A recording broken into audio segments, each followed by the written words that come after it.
Assalamualaikum warahmatullahi wabarakatuh. Kami dari kelompok 4 akan menjelaskan sedikit banyak tentang DDoS.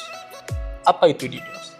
DDoS merupakan kependekan dari Distributed Denial of Service atau dalam bahasa Indonesia dapat diartikan sebagai penolakan layanan secara terdistribusi.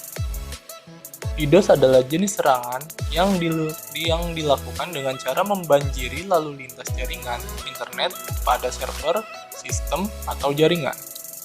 Umumnya, serangan ini dilakukan menggunakan beberapa komputer host penyerang sampai dengan komputer target jika bisa diakses.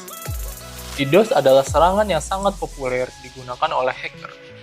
Selain mempunyai banyak jenis, DDoS memiliki konsep yang sangat sederhana, yaitu membuat lalu lintas server berjalan dengan beban yang sangat berat sampai tidak bisa lagi menampung koneksi dari user lain. Salah satu cara dengan mengirimkan request ke server secara terus-menerus dengan transaksi data yang besar. Berhasil atau tidaknya teknik DDoS dipengaruhi oleh kemampuan server menampung seluruh request yang diterima dan juga kinerja firewall saat ada request yang mencurigakan. Konsep sederhana DDoS attack adalah membanjiri lalu lintas jaringan dengan banyak data. Konsep denial of service bisa dibagi menjadi 3 tipe penggunaan. Pertama, request flooding. Merupakan teknik yang digunakan dengan membanjiri jaringan menggunakan banyak request. Akibatnya, pengguna lain yang terdaftar tidak dapat dilayani. Kedua, traffic flooding. Merupakan teknik yang digunakan dengan membanjiri lalu lintas jaringan yang dengan banyak data. Akibatnya, pengguna lain tidak bisa dilayani. Ketiga, mengubah sistem konfigurasi atau bahkan merusak komponen dan server juga termasuk tipe denial of service. Tetapi, cara ini tidak banyak digunakan karena cukup sulit untuk dilakukan.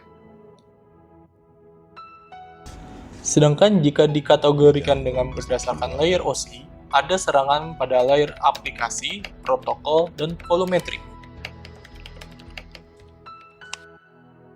DDoS layer aplikasi.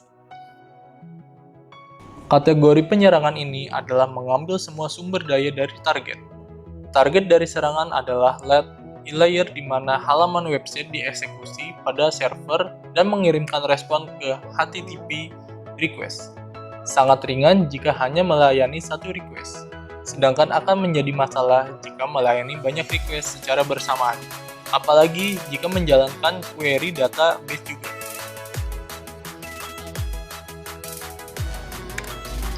DDoS protokol.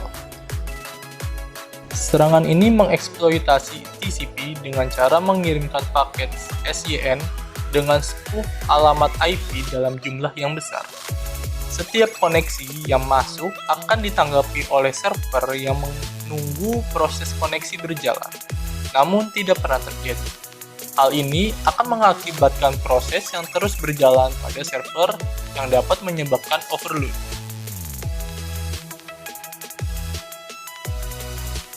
Volumetric DDoS.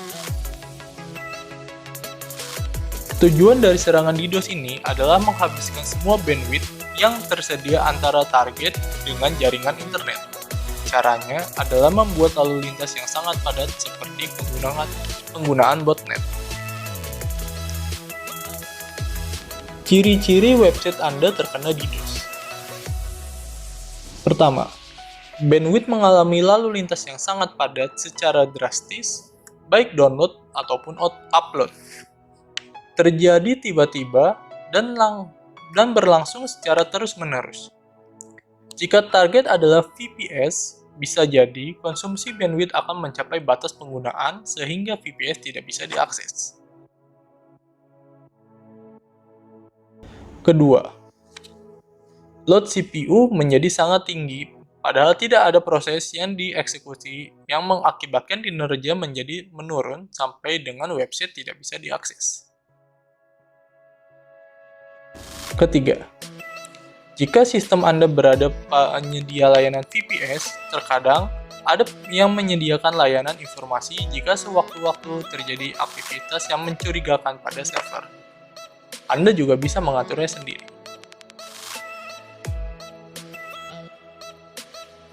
Ada berbagai cara yang bisa Anda lakukan untuk mencegah serangan DDoS yang membuat sistem berhenti bekerja. Pertama, memperbaharui sistem operasi ke versi terbaru. Hal ini bertujuan untuk mengatasi menutupi bagian-bagian rentan yang bisa saja dijadikan pintu masuk akses ilegal. Kedua, membatasi akses dari dan ke sistem sehingga bisa menyaring trafik data yang masuk dan keluar pada komputer atau server yang Anda gunakan. Ketiga, jika serangan yang terjadi menggunakan smurf, Anda dapat mencoba mengatasinya dengan cara mematikan sementara broadcast address pada router. Bisa juga dengan melakukan penyaringan atau membatasi permintaan ICMP pada firewall. Keempat, menggunakan perangkat lunak keamanan tambahan untuk sistem. Ada juga beberapa cara yang bisa Anda lakukan jika website atau sistem terkena DDoS. Berikut yang bisa Anda coba. Pertama, melakukan identifikasi serangan. Biasanya jika Anda mempunyai server sendiri, tanda-tanda jika sedang terjadi serangan DDoS akan terlihat. Jika diketahui, maka Anda bisa bersiap-siap melakukan penanganan sebelum terjadi serangan DDoS yang lebih serius. Kedua, mempertahankan parameter network. Ada beberapa langkah teknis yang dapat diambil untuk mengurangi sebagian efek dari serangan. Beberapa di antaranya cukup sederhana, semisal memperbesar bandwidth. Jika masih bisa melakukan pelebaran bandwidth, cara ini bisa dicoba untuk memberikan waktu agar sistem tidak sampai down. Jika serangan DDoS terlalu besar, maka cara ini mungkin tidak akan berpengaruh banyak untuk penanganan. Menghubungi ISP atau penyedia layanan web hosting. Salah satu ciri serangan DDoS adalah menyerang alamat IP dari sistem, sehingga Anda bisa melaporkan kejadian tersebut kepada penyedia jasa internet yang dipakai dan mendeteksi serangan yang terjadi. Menghubungi spesialis DDoS. Langkah terakhir yang bisa Anda ambil adalah menghubungi layanan spesialis DDoS yang bisa mencoba membantu Anda untuk menangani serangan yang terjadi. Sekian video dari kelompok 4. Terima kasih. Wassalamualaikum warahmatullahi wabarakatuh.